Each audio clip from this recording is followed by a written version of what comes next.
Here in East Texas, stories matter. On the Right Team podcast, we bring you the best of it all. Local sports, rich history, and national takes with a hometown perspective, along with faith and inspiration to keep you moving forward. From the classroom to the field, we're about learning, growing, and celebrating the communities we call home. There's something here for everyone. Listen to the Right Team podcast wherever you get your favorite podcasts. The Right Team podcast.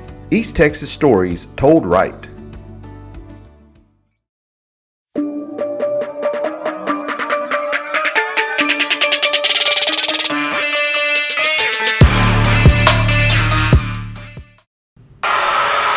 With the 11th pick in the 2026 NFL Draft, the Dallas Cowboys select Caleb Downs, defensive back, Ohio State. Man, what a night, the NFL Draft. This is from the Press Box on the Right Team podcast. We're coming to you from deep in the piney woods of East Texas. I am, of course, David Weaver, host of the Right Team podcast. And as always, I have my co-host, the sports director of KMHT 103.9 FM, the heartbeat of East Texas, and the pastor of Friendship Baptist Church in Marshall, Texas, Brother Matt Paul. And we have a very special guest with us joining us today to celebrate the first round of the NFL Draft. Thankfully, it was a celebration. Hopefully, you can tell by the way I'm all decked out in AT&T Stadium this morning. But our special guest is none other than Brad Burris, Century 21, a Select Group realtor, and also a first class, top of the class Cowboys fan. Brad, welcome to the show. That's right. Thank you. Thanks for having me. I'm excited. It was a great night last night if you're a Cowboys fan. It really was. And we had a little text thread going, and I mentioned to Matt before on the podcast. His big deal is the first couple rounds the first couple days of the NCAA tournament, which I agree is a pretty exciting time. But for me, it's NFL Draft night because that's the one night of the year where you can be a Cowboys fan and feel just like you got the world at the tip of your fingers. And then September comes and we realize it's going to be another one of those years. Yeah. So draft night is our one night of hope. How you feeling out there, Pastor? Feeling good. You missed the draft last night, most of it, right? Yeah. Well, I got about half of it. Y'all were blowing up my phone as I'm calling an ETBU softball game, which was funny. But, of course, obviously I was still keeping up with the draft. I was getting notifications.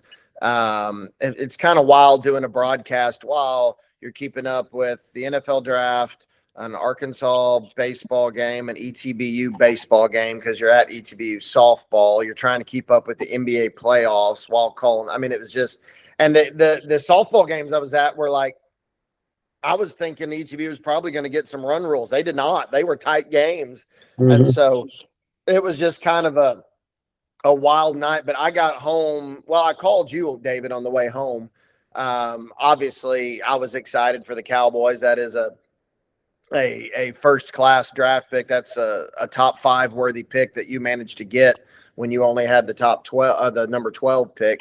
But yeah, it was an exciting night. I do love the NFL draft. I'm obviously not to the extent that you do because I do tend to shade a little more toward basketball. But yeah, that was a big night for the Cowboys. It really was, and as you can see or hear in that audio, there was a moment there, and we'll get into this a little bit more. But there was a moment there where I'm thinking, is it possible that they're doing this and they're going to take a receiver or they're going to take an offensive lineman? Please don't do that to me, right? I was like, don't make this move to come up and do something like that, which would have been totally Cowboys on draft night, wouldn't it? Absolutely. Yeah, we're thinking it too, Brad. I know you were. Oh, yeah, for sure. That's all everybody's been saying defense. And then it gets down these last 2 days and everybody's going, well, is he going to draft a lineman? And then all the George Pickens talk and the franchise tag and maybe they're going to trade him. So we're going to get Tyson or something and then trade Pickens and, all that crazy stuff. But they stuck to it. I'm proud of Jerry. Stephen, whoever was making that call. They had almost talked me into being okay with the Jordan Tyson pick. When he went off the board, I was a little bit disappointed because I was like, I was sure the Giants were going to take Caleb Downs and this completely ruin our night. I don't know what Dallas does at that point short of trading back. Yeah, I agree. Because there was really no one left on the board worth the 12th pick. But let's kind of get into this a little bit. I want to go pick by pick from the draft last night. And of course, it will be with a heavy Cowboys focus. But let's go ahead and start with the very first pick, which was probably the least dramatic pick of the night, with Fernando Mendoza, quarterback in Indiana, going to the Raiders.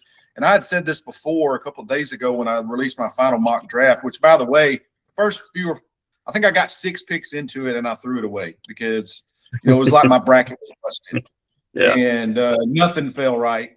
I was a little bit proud, and I think you gave me a little bit of credit on the Chiefs making their move, Matt. I did predict that. I was wrong on where they would go, but they did make a move to come up to the 6th spot. But guys, tell us, we haven't really talked a whole lot about it here on the podcast, but tell me what you guys think of, first of all, think of Fernando Mendoza. Is he going to be the type of franchise quarterback that really the Raiders really need right now?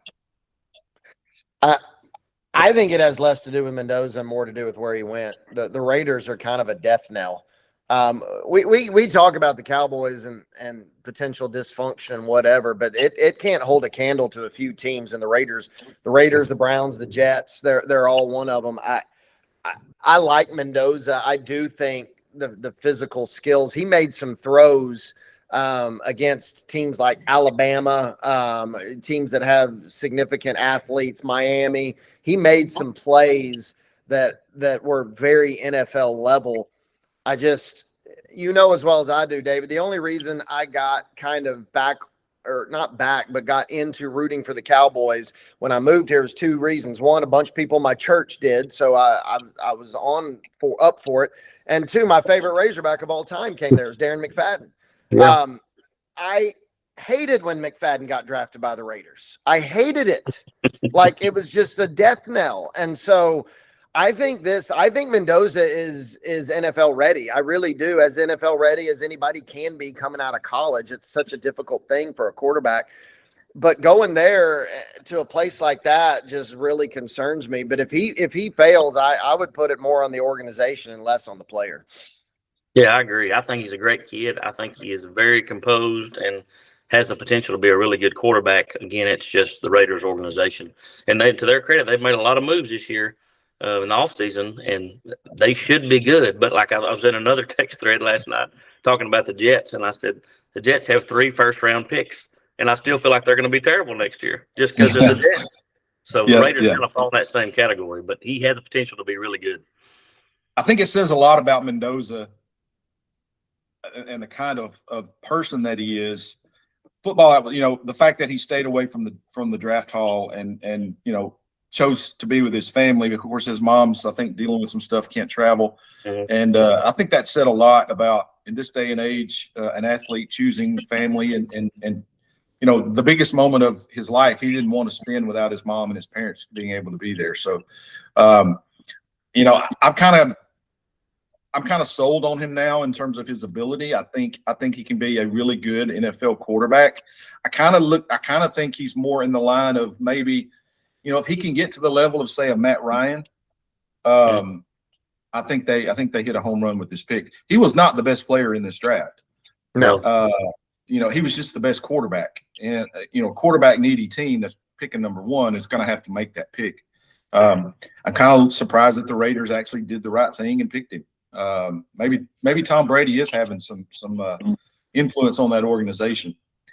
Maybe so. I mentioned the Jets. Yeah, you mentioned the Jets. Not really a whole lot of drama here. This was really this was actually the last pick I think I got right in my mock draft, which was David Bailey going to the Jets. You got the first 2 right.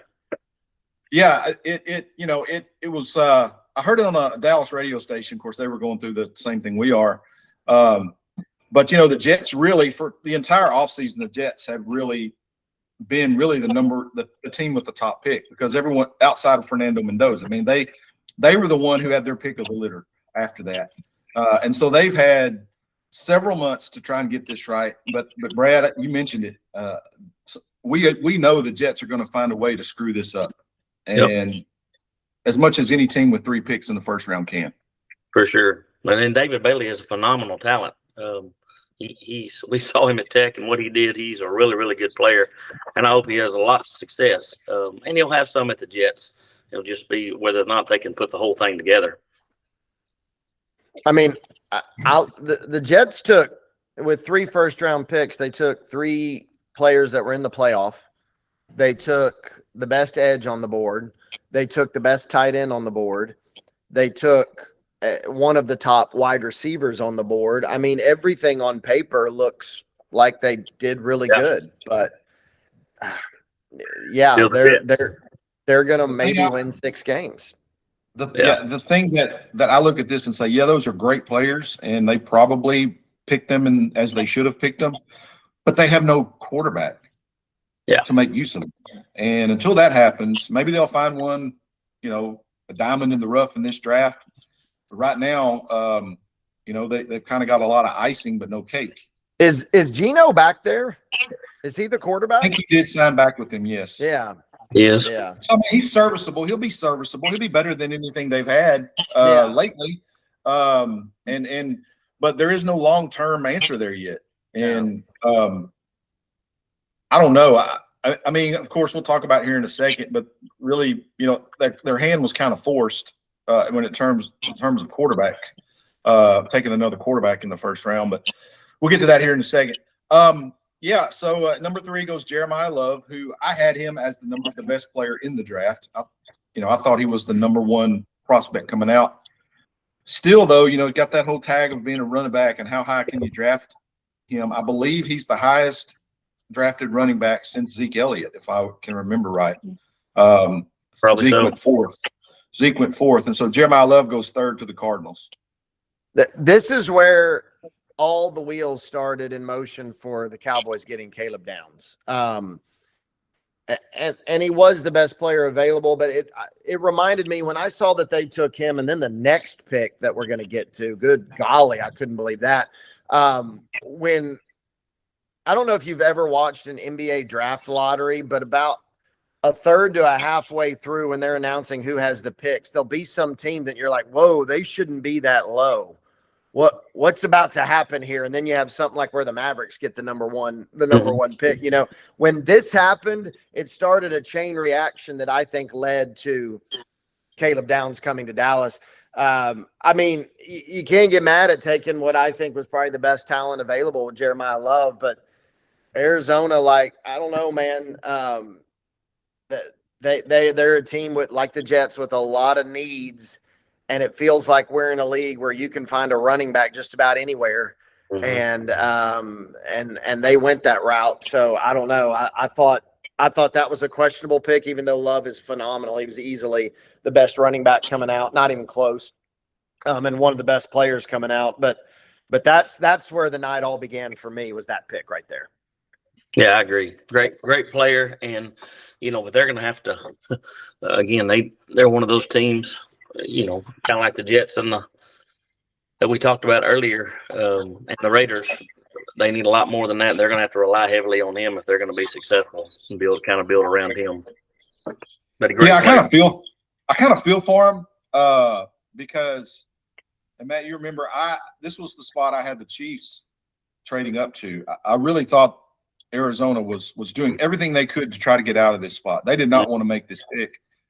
But I kind of feel for them because obviously they didn't get the value for the pick that they wanted, and so they were stuck. I mean, they could either stay here and draft and reach for a need, or draft the best player on the board. Yeah, and that's kind of what they had to do, even though it probably is not. I mean, it's going to help their football team. He's a great player, but how beat up is he going to get to that point, because they don't have anyone else around him right now? Yeah, that's true. It's just hard to pass him. This was the biggest surprise for me.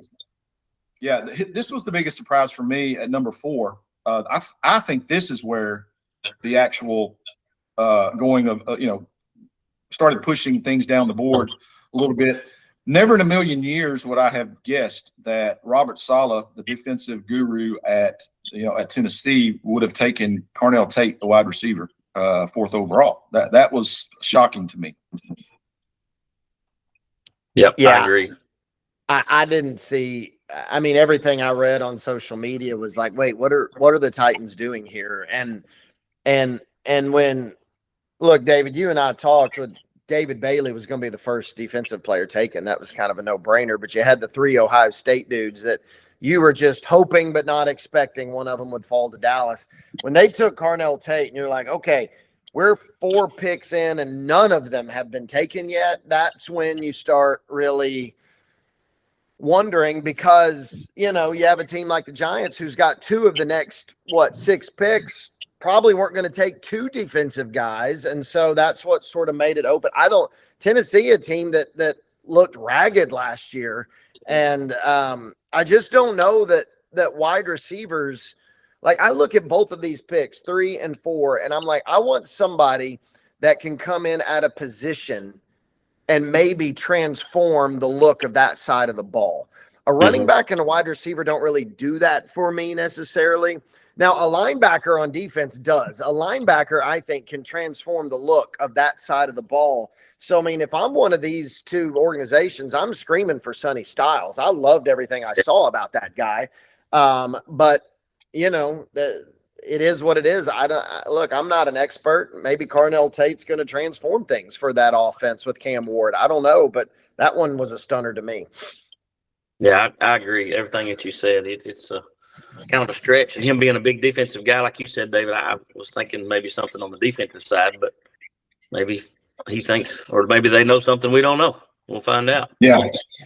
I even heard on some analysis this morning that they were actually looking to go Jeremiah Love at number 4. So I mean, they actually had Love and Tate, I guess, on their board before any of those defensive players, which kind of concerns me a little bit about with Saleh and his reputation that you know, that he didn't take a defensive player in this draft. How good are these guys? You know, how good are these guys being evaluated, right? I mean, as far as defensive players, but then the Giants come up, of course, and take at number 5, Arvell Reese, which, look, if I'm the Giants right now, I'm sitting here and I'm thinking, you know, Arvell Reese was probably in the mix to be the number 2 pick. And so he fell down to number 5, which probably is a steal for them when you look at that. But then you look at their roster, and all they do is draft defensive ends and edges. I mean, you know, how many are you going to put on the field at one time, right? Yeah, that's true. They've got a bunch, and again, I think it. You know, sometimes it gets into how do you let guys pass? You know, if they're really a top 1 or 2 pick and they've dropped to you 4 or 5, how do you let that guy go? And I think some of that conversation comes in there, and you say, well, yeah, we have 5 DNs, but we'll figure it out. You know. So one of those, they may trade somebody or do something different, but it is interesting. One thing about the Giants, I do trust their coach a lot more than I ever have now. So for sure, I like Harbaugh. Yeah, I like him, but how good is he at you know, he ran this draft. I mean, he doesn't work for a GM up there. I mean, that was part of his deal. So this was his draft. I mean, and hey, I like it as a Cowboy fan. The Giants found a way to screw up the top 10, which they controlled, in my opinion, in this draft. Yes. Because of who they picked at 10. Like I said earlier, they could have really put the kibosh on Dallas's draft, a hated division rival, by just picking the best player on the board. And they didn't do that. Yeah. But anyway, this was where I was kind of feeling a little bit better about my mock draft when the Chiefs made this move. Not really surprised who they took, Mansour Delane, the LSU cornerback, who was by far the best cornerback on the draft on the board. I would have been okay with him falling to 12 and taking him. If you're a Cowboy fan, I would have been perfectly fine with that. And I thought that was probably the more likely outcome. But when I saw the Chiefs go up and get him, that's kind of when I started puckering up a little bit. And, anyway, great player. I think them getting a corner made a lot of sense. They've lost a lot there. They really have. They needed that. Yep, I agree. I thought we had a good chance probably to get him. I did not think we would get Caleb Downs, which I'm jumping ahead to us, but I really thought that he might fall to us, but good for them. Yeah, this next one was really kind of my I would have been more than okay with Sonny Styles Yes. dropping to the Cowboys. So I was a little bit disappointed when, of all people, Washington takes him. I think he's going to be a great player in the NFL. He's going to be one of those. He's going to be kind of a freakish linebacker, and I don't want to say, Curse from years ago, right? Javon Curse, I think that was his first name. Yeah. Remember how freaky he was, and he wasn't quite a defensive end. He wasn't really a linebacker, but man, he could get after the quarterback. That was his nickname, wasn't it? Wasn't he the freak? Yeah. The freak. Yeah. He was the freak. Yeah. That's the kind of player I saw Sonny Styles being, the kind of guy that – and look, he's probably in a great system with Dan Quinn, because Quinn doesn't care about prototypical defensive players, particularly in his front seven. I mean, he'll put 7 linebackers on the field. And it's great when you go after the quarterback, but it's not so great when you're trying to defend a run, which we all know well here in Dallas. That kind of ran out of steam pretty quick. This actually was the point. This next pick was where I said, okay, we got a shot. If the Giants can be the Giants and screw things up at 10, I thought I see it happening here. But this is when Jordan Tyson went to the Saints, and they're at number 8.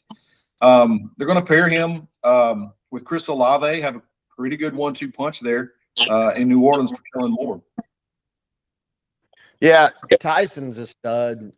He's a really, really good receiver. That is a great 1-2 punch.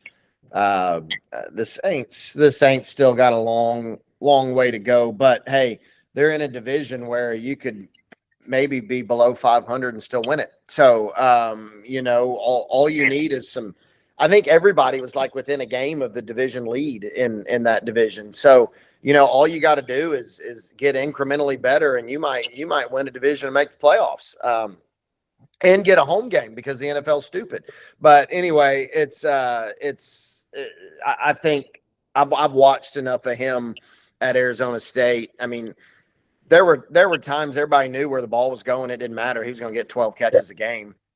Some of that may have been going against Big 12 defenses, but still, he's a game changer.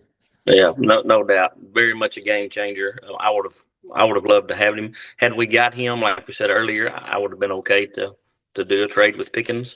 Or man, imagine having him and Pickens and CD. That would be something else. But he's a playmaker, game changer, and I think it's a very big pickup for the Saints. Moving on to number 9, and hey, the Cleveland Browns actually did something really good. They come back in the draft. They trade down, and then they actually pick a need and go get a pretty good offensive tackle here in Spencer Fano. I was a little surprised that they didn't go with Malagoa, but on their board apparently they had Fano, the kid out of Utah, as their top tackle. So that's a good move by Cleveland, which is rare on draft nights. Yes, it is. They very much need some good linemen. Yeah, they do. He gets to protect Shador, right? That's right. Good for him, and work in Cleveland. That can't be great. Now we get to this number 10 where things start to get a little bit dicey if you're a Cowboys fan. And again, thank heavens for the New York Giants being the New York Giants, because they go and they draft another – since they draft first-round offensive tackles for the past 10 years, and none of them ever pan out. So they're going to try again here with Francis Mauigoa, who I had as the best tackle on the board, the best offensive lineman on the board. So in reality, it's probably a good pick that you get him at 10. But, man, did that open the door for what came next in the next pick, right? Well, and see, I thought it was a good pick because – in my mind, the only reason they would pick Caleb Downs right here after taking Arvell Reese is to prevent the Cowboys from getting him. And as petty as we can all get with our rivals, that's not a good reason to draft somebody. I agree. I thought this was the best offensive lineman on the board. You've already got a game changer defensive player who, David, you said you could have seen going as high as 2 or 3. So, I mean, if you can get a game changer on defense and get the best offensive lineman on the board, I don't know how that's considered a failure. Yeah, you did open the door for the Cowboys to get Caleb Downs, but I can't envision a world where a logical thinking human who's successful at his craft like Jim Harbaugh says, well, let's get downs to keep Dallas from getting them. That's not a reason. When you're that bad and the Giants are that bad, you've got to get better. And so I really think this was less about the Giants and really, like you said, somewhat the Cardinals, but probably more about the Titans taking Carnell Tate. Because if the Titans don't take Carnell Tate, I think the Giants might have, and then they're looking defense right here. And so, I think it was just a weird night where some teams did some stuff that opened the door for the Cowboys. But I don't fault the Giants for getting a really good defensive player and a really good offensive lineman in the first 10 picks. Yeah, I think so. He feels the need for sure. Like you said, they are bad, and they need lots of help. And he's been really, really good at Miami, and he's going to be good for the Giants. Well, Giants fans were not happy on Twitter. I promise you that. If you follow any of that, they were especially with what happened next, because the Cowboys trade up. And look, I also read, some fans complaining about, well, if you're going to take him at 12, why do you move up one spot and give up 2 draft picks? Number one, they were 2 fifth-rounders, which, raise your hand if you can remember the last fifth-rounder around here who made an impact on this roster. And then number 2, and I'm sure the Dolphins are on the phone, and hey, I do this too. I was like, hey, we're getting calls for this, and we don't know who they're coming up here to get because you got this big, this big game changer sitting in front of you on your board. And so Dallas says, okay, we'll give you those 2 fifths, and they move up and they take the guy that they wanted all along, I believe, in Caleb Downs. And I believe I texted in our thread. I can't remember. I had so much texting going on last night, but the reason why he is such an exciting player for us in Dallas is he can play safety. He can play your nickel corner, which is what I believe they've drafted him for, to be their nickel back. But he can also line up and play linebacker and get after the quarterback a little bit. You can see that on his tape. He's kind of a chameleon back there that you can move around. And he's not Micah Parsons, which, again, I'm wearing my Cowboys Micah Parsons jersey today because I think we've finally been able to put that to rest with last night. At least I have. And so I can wear this jersey now and not have it gathering dust in my closet. But, in a way, I think he's kind of a Micah Parsons player in that he's not just he's not a safety. He's not a linebacker. He's just a football player. And anybody that you listen to and you can hear about this kid, the biggest thing that he's got going on is his intelligence. Yes. Which I don't know if you guys watched much of our defense last year. We're not scoring really high on the SATs on that side of the ball in 2025. No, you're right. You're right. And so we needed a Caleb Downs who can play, and my gosh, he can actually pass the Wonderlic. That's right. Yeah, I was very impressed with how he spoke and how he carried himself. But I tell you, I was excited about it, and I of course knew about him like everybody did. But and I'm not talking about just Cowboy fans, but Twitter, Instagram, Facebook, anywhere you go, everyone loves this pick and says that Dallas won the first round, and it doesn't matter who else they drafted. They got Caleb Downs. He is a player. Not only is the best defensive player, several people thought he was maybe the best player in the draft. He is that type of player. So if you can get somebody like that, it's a home run. So everybody's singing the Cowboys praises this morning. So obviously we've got a long ways to go and a lot of games to play. But after night one, that's feel pretty good, and mainly because of Caleb Downs. What do you think, Matt? Yeah. Well, first of all, how much better defensively did the NFC East suddenly get after just 12 or 11 picks? Reese, Styles, and Downs all go to the NFC East. I think the best thing for the Cowboys is here for a much maligned organization even if Downs flops, which I don't see any way he's going to, but even if he does, this was the right pick. This was you and sometimes I think, David, we were talking about beforehand, you knew they were trading up. You're like, you're not going to trade up and get a wide receiver here or a lineman here, are you? And so they did the right thing. It was the obvious thing. I think sometimes things just work out in your favor. We felt like the Cowboys were in kind of a rough spot because if Downs goes before them, it's like, what do we do now? And it worked out in their favor.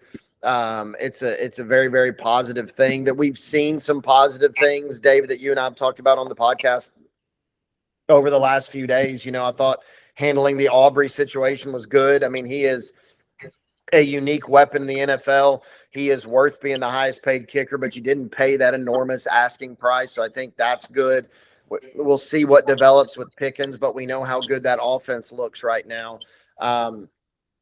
And Downs on the back end. I mean, and Brad, you know this as well. A back end guy that's smart can really cover up a lot of deficiencies. Mm-hmm. I learned that a lot by having a son who played safety in high school. Brad, your son-in-law played alongside him. They were both safeties there at Marshall High School. And having people, like I had so many people tell me on the Marshall defense that those guys kept us in line where we needed to be and probably kept us out of a lot of hairy situations. And so having somebody like that, a gifted athlete, but also a highly intelligent player on the back end, I mean, it can be transformative. Brad, I think you made the joke in the text thread. Maybe we'll go from giving up 33 a game to 27 a game. But when you got a good offense, if you can make some kinds of improvement, I mean, look at the game. Look at the Packers game last year. Incremental improvement in defense. That's not a tie. That's a win. And so there's a handful of games like that. So it's absolutely a great pick. Yep. That text was why I love Brad, because he's a Cowboy fan like I am. And I was thinking the same exact thing. He's a great player, and I'm glad we got Caleb Downs, but he ain't 33 points better, than what we were looking up, or 30 points or whatever it was. I will say this, and we all know this. This is not rocket science. If the Cowboys have an impact player like a Caleb Downs and a full season of Quinnen Williams, and just some average NFL pass rush, that's a playoff team last year. It really is. I mean, they had a championship level offense, all jokes aside.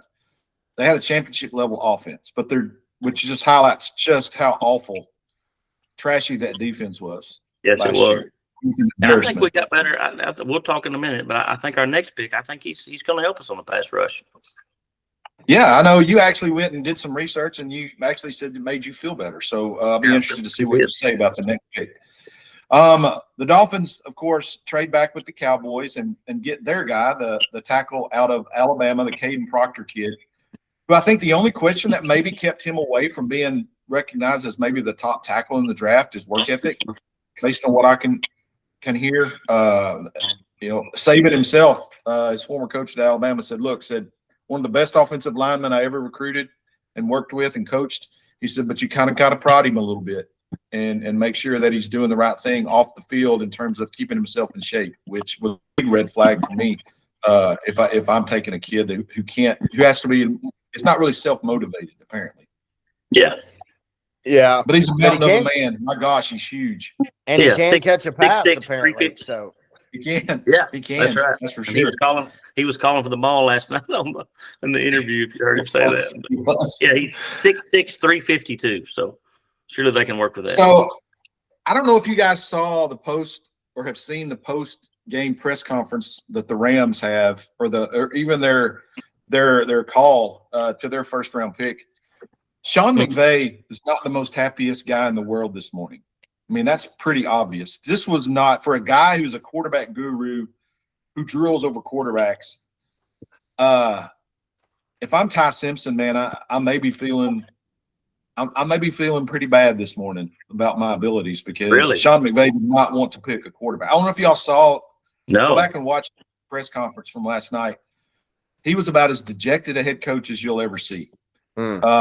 And it was obvious that someone above him pulled rank and said, okay, we're taking this kid because, and of course we all know Matthew Stafford's getting long in the tooth but my gosh, he's coming off an MVP season.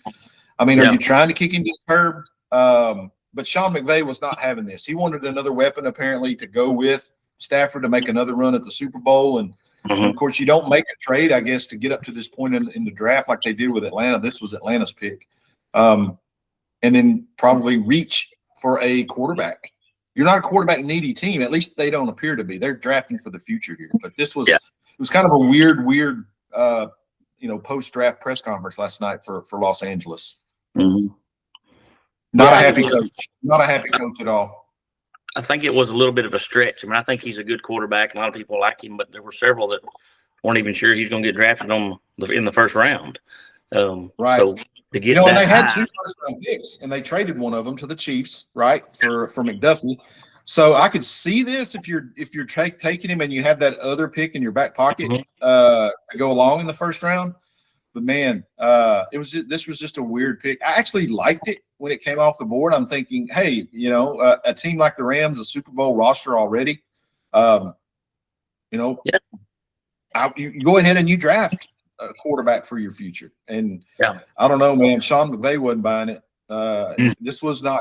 It was obvious this was not his pick. So it's kind of a weird thing to watch as we move forward. But Ty Simpson goes to the Rams.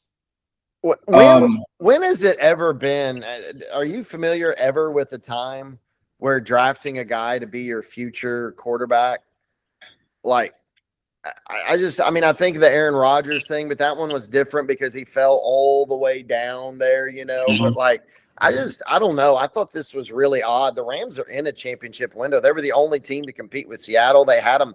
I mean, that game could have gone either way in the playoffs. I mean, they're just get a little bit better in places and see what happens. And instead, I don't know, maybe they know something about Stafford that we don't. And I think Ty Simpson's really good. I think he's a potential NFL quarterback. I don't know that he's that good to draft him here, but I found that one really strange. Yeah. I had them pegged for Mekhi Lemon. I thought this was where Mekhi Lemon was going. I actually think I picked him in my mock draft to take Lemon. But because, when you look at their roster, they've got some issues at wide receiver. You don't know what's going to happen with Puka Nacua right now. I mean, he's got all kinds of issues going on that he's got some personal conduct policy stuff that's hanging over his head. I mean, it's who is Matt Stafford going to be throwing to in the fall? That's dependable. This was screaming take a wide receiver here, and they passed and went with, as you said, Matt, the future quarterback, which never really seems to work out very well.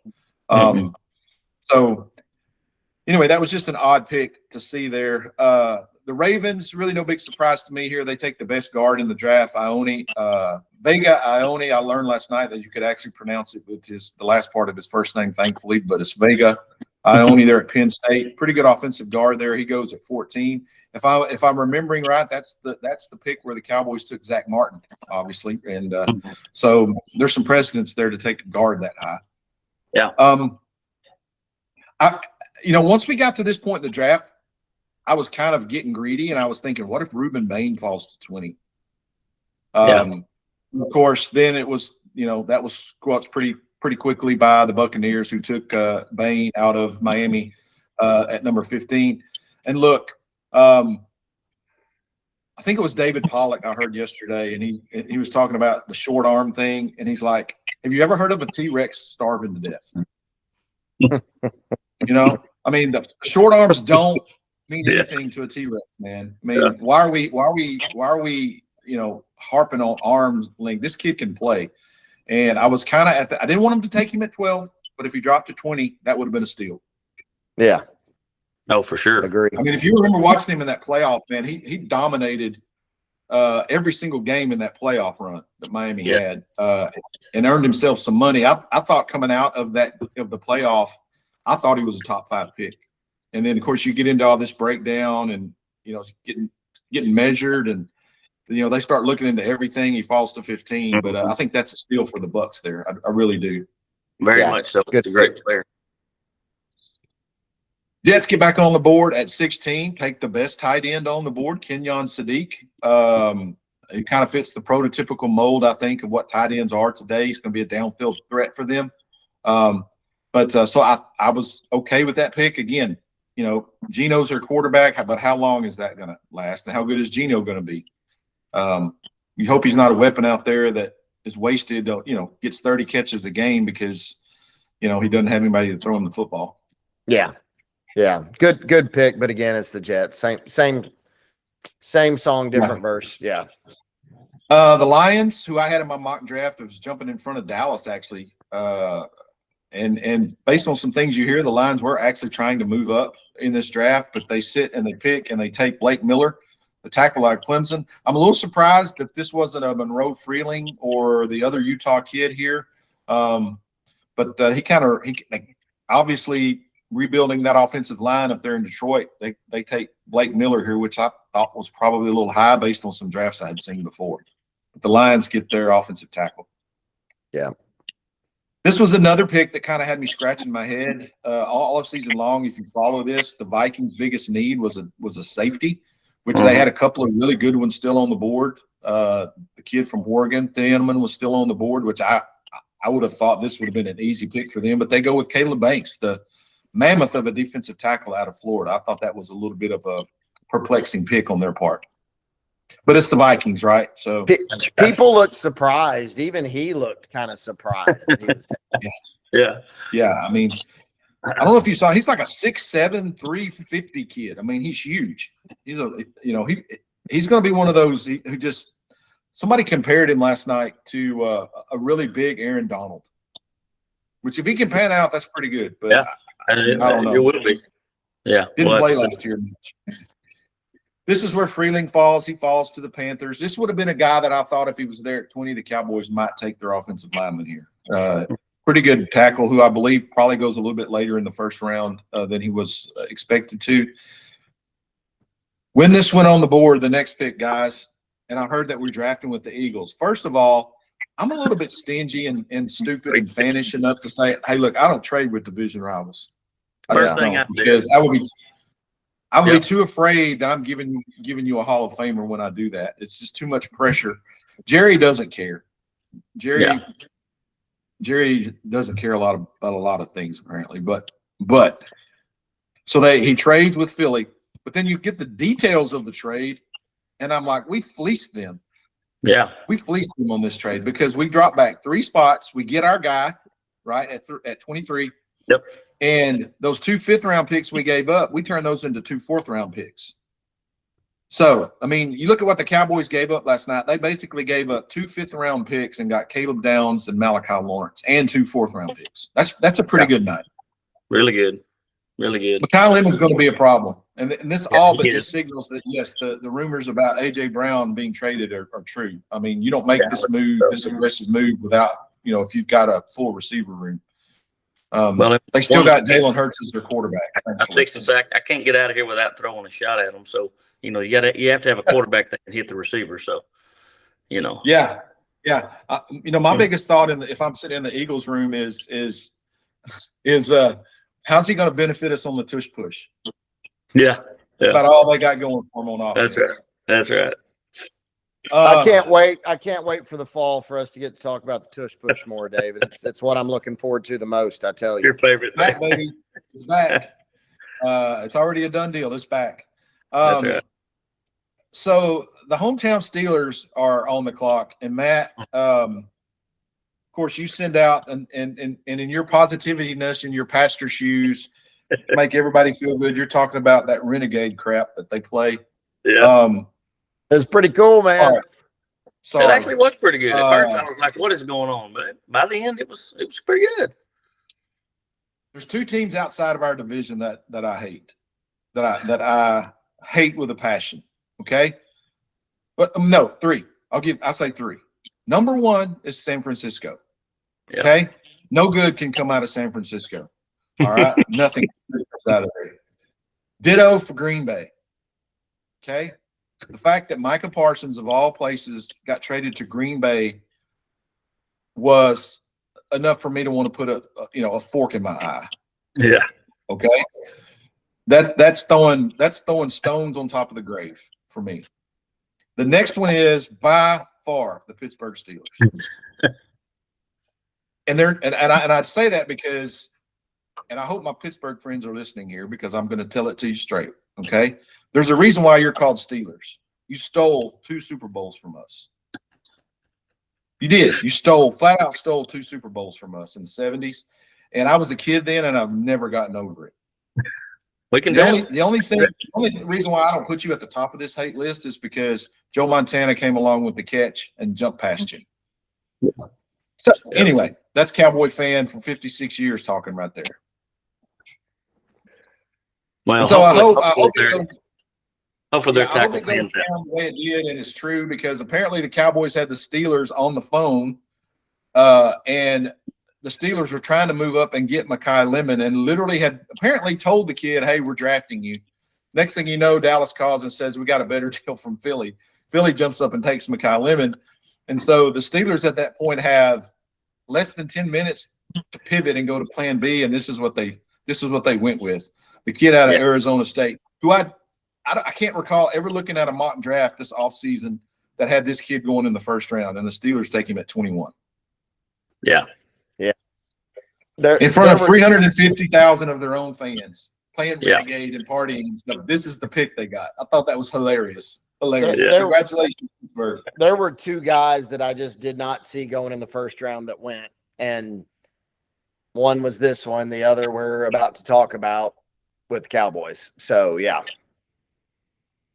Well, let's skip down to that. Of course, Akeem Mesidor, the defensive end or the edge out of Miami, goes to the Chargers. Not a surprising pick there. And I think I mentioned this, Matt, earlier in the week. Jim Harbaugh is going to take an interior lineman on either side of the ball most drafts. And I think he's drafted along those lines in the 3 years that he's been there. He's taken offensive lineman and he's taken defensive lineman. Yeah. And we get to 23 where the Cowboys draft back. Now, after fleecing the Eagles again, which is great, you're sitting there, you got those 2 fists in your pocket, and apparently they had teams calling them wanting to move up, and the Cowboys could have gotten some more. I want to credit Jerry for sticking and picking here. Number one, I think after Brad's research, I feel better myself about this kid. And then number 2, the other rumor I heard was that one of the teams that was looking to trade up to get this kid was San Francisco. Mm-hmm. So if that's the case, all of that's true. The Cowboys, were one up on both the Eagles and the 49ers in the same draft, and the Steelers actually. So that's, for me at least.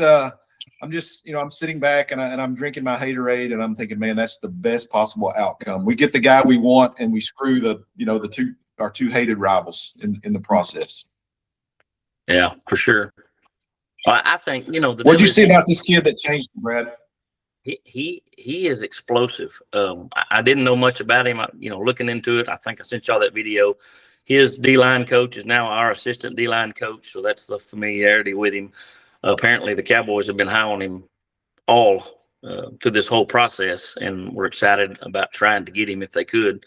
You look at, he played at UCF, rather than be from a bigger school and stuff. But, look at DeMarcus Ware. Where'd he play at? Troy, DeMarcus Lawrence, Boise State. Those are 2 of the best edges we've ever had. And he is explosive. Runs a 4.5, they said. Can get around the edge pretty quick, and maybe not had the best competition. It made him look, I was messing with Chase Palmer last night. I texted him. He said, "Who's this guy?" And I said, "Well, they said he whipped the Baylor tackle the entire game." He said, "Well, who didn't whip us?"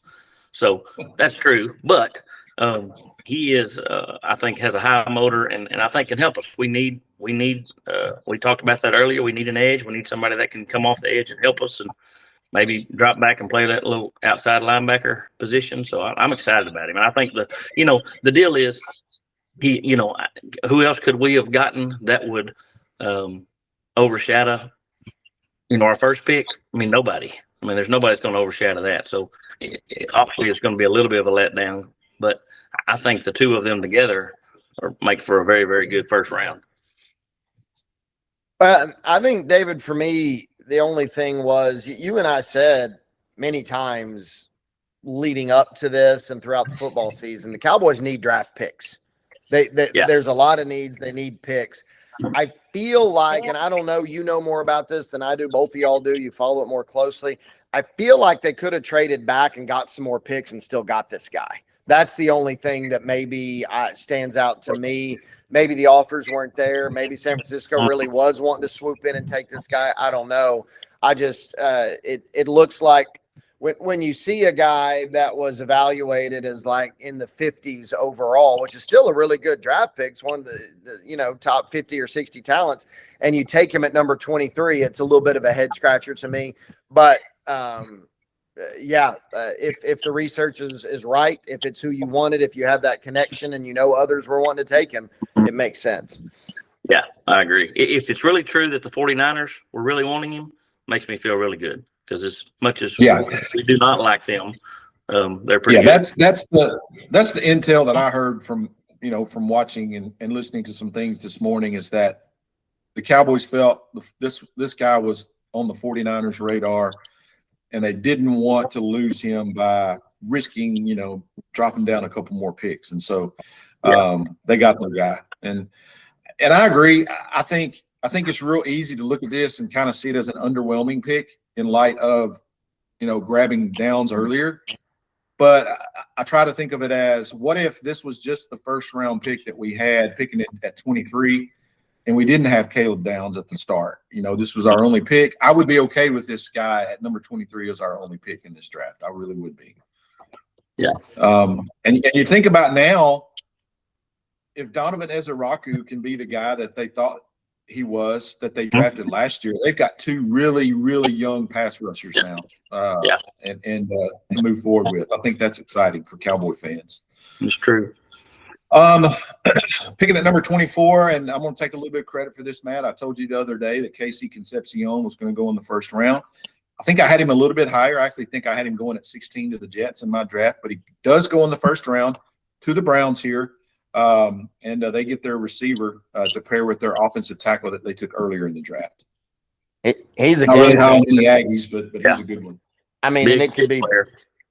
punt return, running a jet sweep, a screen pass, a deep ball. He is all of that. And quite honestly, as teams figured out A&M more and more, and it became their offense kind of bogged down, they could never figure him out. He's a weapon. That's a good pick. Yeah, very good. Great pick for the Bears at 25. Dylan Thieneman, the safety out of Oregon. I thought he was a top 20 pick for him to get to Chicago. I think it is a big deal for them. I don't, of course, follow the Bears much. With Ben Johnson as their coach, I was kind of leaning that they might take an offensive lineman here. But anyway, they get the number 2 safety on the board falls to them at 25. That's a steal for them, in my opinion. Really, really good win. The safeties where they fell to, it just those could transform 2 teams right there. Yep. This next pick is a head scratcher for me. I'll be honest, and again, I am no expert at all when it comes to this. I have fun with it. I read the work that other people do, and I kind of take that instead of doing my own research. But I never came across this kid's name, and maybe that's just on me being uneducated. But the Texans trade up to get him, this Keelan Rutledge, this guard out of Georgia Tech. That was a head scratcher to me. Yeah, me too. The only thing I knew about him is that he blocked for Haynes King. That was it. So, yeah, I mean, I know they need offensive help, but to think it was a guard with some of these other people on the board. I mean, you still had Omar Cooper Jr. on the board. I mean, Caleb Longview, the tackle. I mean, he had some other – this was obviously a guy that they identified as, we're going to move up to get this guy. Yeah. So that's a bold move when nobody else is thinking that way. The only thing I'll say about him is knowing Georgia Tech's coach, Brent Key, and he's an offensive line dude. And this guy was probably getting, I would say, better instruction than most were in college. it's still a reach. There are even a couple guards that were higher rated than he was, but he's coming from a program where you probably are learning the position better than most. That's all I can say, but it was a reach, it appeared to me. Yeah. I was kind of disappointed that this kid went next to the Dolphins. I thought he would have been a good fit in Dallas. I don't know how he would have fell to the third round, which is the Cowboys' next pick. But Chris Johnson, the San Diego State cornerback, goes to the Dolphins. I think Miami had a sneaky good first round last night. I do They too. got, Caden Proctor, and then they get this kid. I mean, I think they helped themselves. I don't know who their quarterback is going to throw the football to. They've lost almost all Todd their receivers. Taj Washington's there. Yeah, this is Taj's time to shine. As of right now, I mean, yeah. Jalen Tolbert and Taj Washington, Super Bowl receivers for sure. Yeah, you bring up Taj, Brad, and I mean, everything aside, I really think he's going to have a really good year this year because he is going to be forced to step up a little bit, and you're going to have to watch him. I would be surprised if he doesn't get a little bit more run with the Dolphins this next fall. I agree with you. I mean, of course, we've all seen it firsthand, but I mean, he just makes plays, and he made plays in Marshall, and then made plays at Memphis, made plays at USC. He's made a few plays with the Dolphins when they've given him opportunities. So, yeah, we're really biased here when it comes to Taj Washington and Savion Williams. Again, I pull for Savion for the Packers. I don't necessarily pull for the Packers, but those are some local kids that we know pretty well and want them to do well.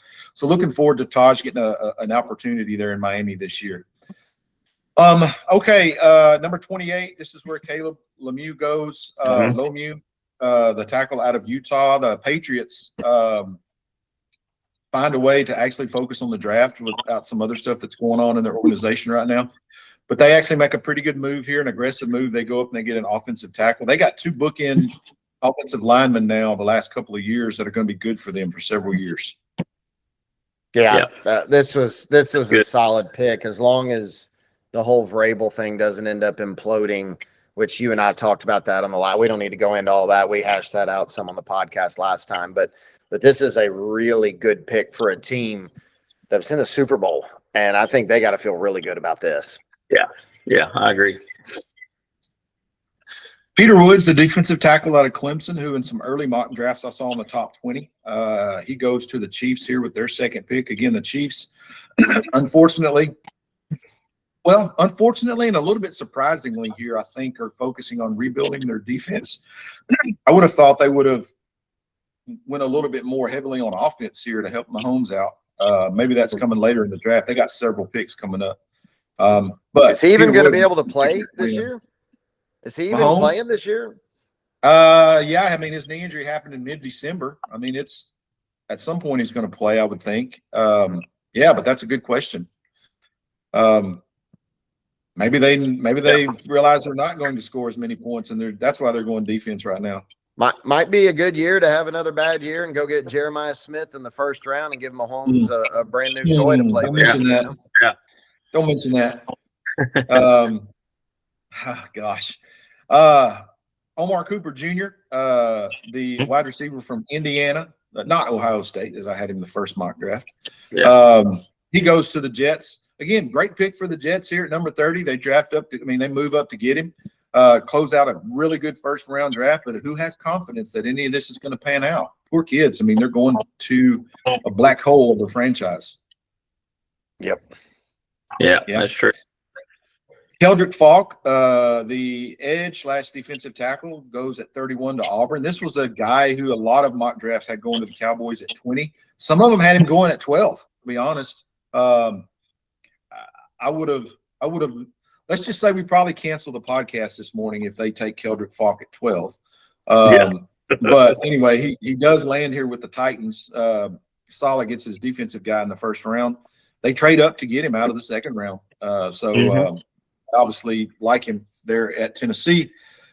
And then to close out this is why you never want to win the Super Bowl. Okay. So we've been getting it right actually for 30 years. Okay. Let's just put it that way. Because you're forced to take Jadarian Price, who wasn't even the best running back on his own team in college. Yeah. The Seahawks, the poor Seahawks, had to take a running back. Have you ever seen that? Only two running backs taken in the first round, and they were both from the same team. That's wild. Yeah. It's pretty wild. And of course, Tony Pollard, if I remember right, wasn't the number one guy in Memphis, if I remember right. And the Cowboys take him. Of course, he wasn't in the first round. There is some history to that, right? I mean, there is some history of taking, backup running backs in college and they being successful in the pros. But it is rare to see it I don't know that I've ever seen it in the first round from the same team and a non-playoff team. Yeah. Man can't even make the CFP with those two guys, right? They must feel like they have really, really good roster in Seattle, and this is just a extra. Yeah, well, they had a glaring need for a running back. Matt, in my infinite wisdom, I don't know if you remember this when I did my first mock draft, and I did it just based on need. That's the draft where I had Jeremiah Love falling to the Super Bowl chance at 32 because nobody else needed a running back. Yeah. I missed on that. I would have missed on that one. That's why you never draft for need, right? Because you end up with stupid things like that. And so, but anyway, they get their running back and that closes out the first round. And man, got a couple more nights of it to go here. Cowboys actually do have now a pick in the third round. Of course, they're sitting at number 92, so they got to wait a while. What are some things that you might be looking for going into Friday and Saturday in this draft? Well, I think we've been talking defense, and the defense has gotten better. Probably could still use another really good corner if we can get one. That would be great. I think maybe another linebacker. Obviously our offense is clicking, and we've got Pickens and CD and all those guys. Our back was really good last year, but maybe another young running back, maybe a third receiver that could be really good and go that would help Pickens. I love Turpin. As tiny as he is, but he's quick and explosive. Can help us in a few ways, but maybe another receiver, something like that as they get into the later rounds and just kind of see. But I like the initial overhaul of the defense with the new defensive coordinator and the staff he's brought in, and then the direction they've gone in the first round. I mean, these guys, they should help us immediately. That's what you want. You want to be able to draft somebody that can play week one, and I think both of these guys we drafted last night are able to do that. So hopefully we can add to it over the next 2 days. I'm anxious to see if they do anything at receiver just because of all the Pickens talk. I'm looking at some of the receivers that are around the spot where we would pick, and there are a couple that really kind of stand out to me. Mekhi Lemon had a teammate, Jacoby Lane, who's a 6'4" receiver at USC. One that I really like is Chris Bell out of Louisville, 6'2", 222. That's physical. And that dude was a game changer at Louisville. But I'm just curious, we're kind of on Pickens watch and what's going to happen there. So if they take a wide receiver with that third round pick, that could let us know something there. But I'm curious to watch that as well. Yeah. Cowboys have, of course, 1 third round pick, and then they have 3 now in the fourth round. They will own the fourth round potentially. And then they got a 5th round pick left. So day 3, as it stands right now, is going to be a big day for Dallas in this draft. Fortunately, I believe there's a lot of value expected to go in those rounds and be available. Yeah. A lot of folks I'm looking at here on the best available according to ESPN. There's some pretty good names when you start getting around down 100 players or so. So 100 to about 150 should be some really good players available there. So the Cowboys are in a prime spot to really continue to improve their team. And I'm with both of y'all. I really think the priority here has to be defense, but you can't overlook what I believe to be a need at offensive line still. I don't trust either of our tackles on the offensive line. And if you have made the decision to move on from George Pickens, whether it's in a trade this year or after this season, we can't leave CD hanging in the lurch without a true number two behind it. And there may be some, a diamond that you can find later on in this draft that might be able to kind of assume that role after a year. Who knows what's going to happen with that Pickens situation? We haven't really talked about it this morning. When he signed his tag yesterday, or said he was going to sign his tag, my money was on him being traded on draft night, like last night. I thought the Cowboys were going to use that. I thought the trade had already been worked out, because that's just not the method that a Mulugeta client uses. We saw that firsthand with Micah last year. So apparently, as it stands right now, the Cowboys aren't looking to trade Pickens. They're going to pay him that $28 million and let him play on the tag and eat up all that cap space, and and go try to be the same offense they were last year with an improved defense, and not get anything for him apparently. When he leaves the agency, but a comp pick. They would get a comp pick for that. So, all right, man. It was a fun night. It's always a fun weekend. This is one of my favorite weekends of the year, and it'll be interesting to see here how our fortunes change. But again, man, I hate to say it because Matt and Brad, I don't know how much you followed us, but I'd had my fill last fall, and Matt was really talking me off the ledge on several episodes because it's like a broken record. I'd had enough, but now I can wear the star with pride at least for one more day, and we'll see what happens after that. That's right.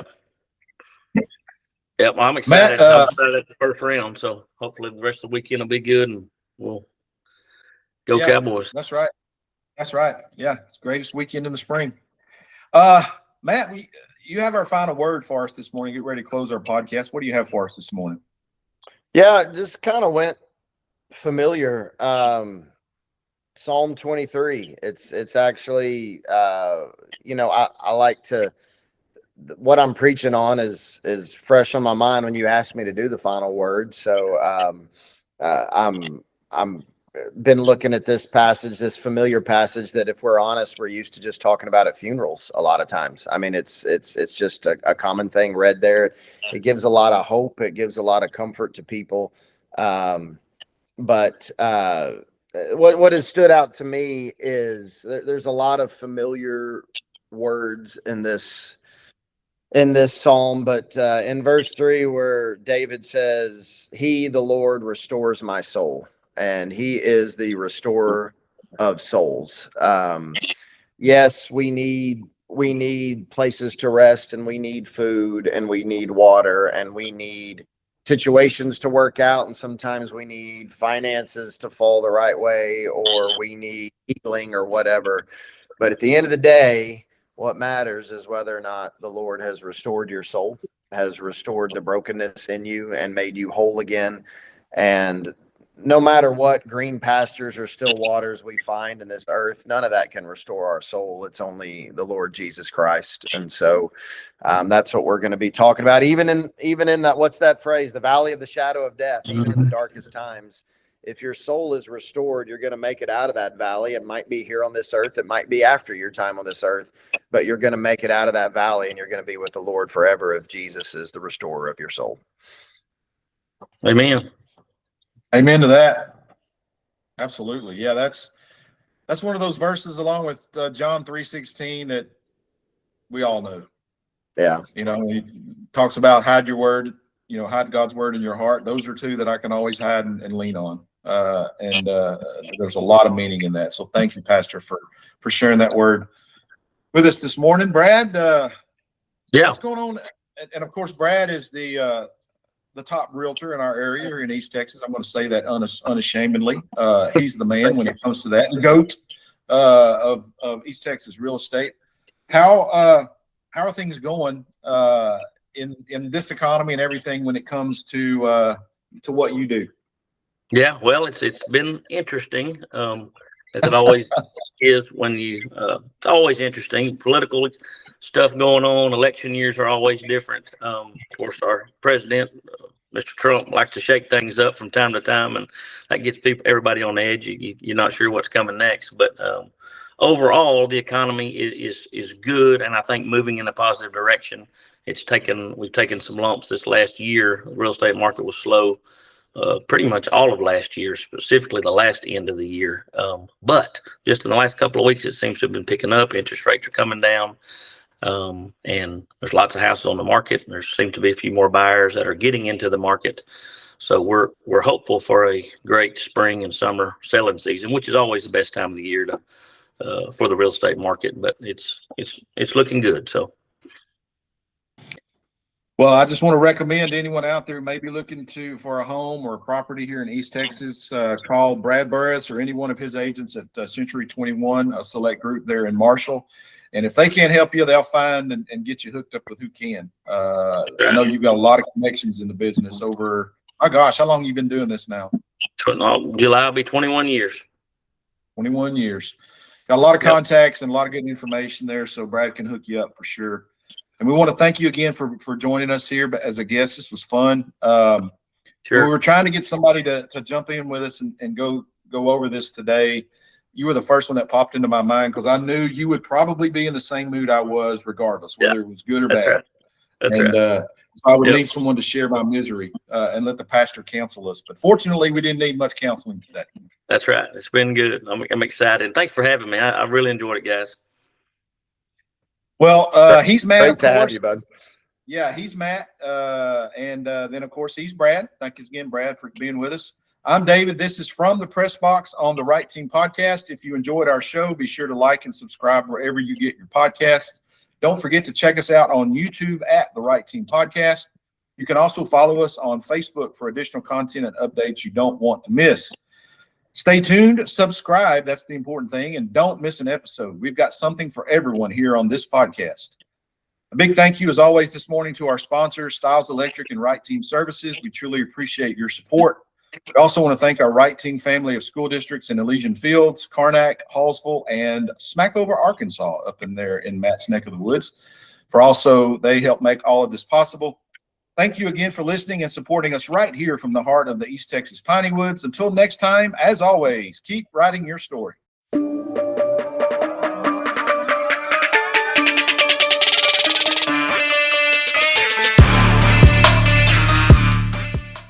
This episode of the Right Team Podcast is also brought to you by Styles Electric of East Texas. For over 25 years, Styles Electric has been providing reliable, professional electrical installation and repair service all throughout East Texas and beyond.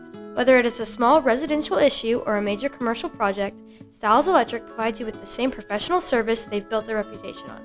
Contact Styles today at 903-236-2536 for all of your electrical service needs. That's Styles Electric. Reliable, professional, and experienced. Did you know that someone somewhere is talking about you? Yes, your school district, your business, your church, your nonprofit group is always the subject of a conversation somewhere. Maybe it's Facebook gossip, maybe it's talk around the water cooler, maybe it's written in a newspaper or a blog somewhere. At Right Team Services, we work with you to manage that conversation more effectively, to give all of your stakeholders an opportunity to hear your message. We help you create a culture of transparency in your organization that makes your customers and stakeholders feel comfortable as part of the story, and as a result, will help your business or school district become a more effective, trusted member of your community. Contact me today at rightteamservices@gmail.com to learn more about how Right Team can help you tell your story.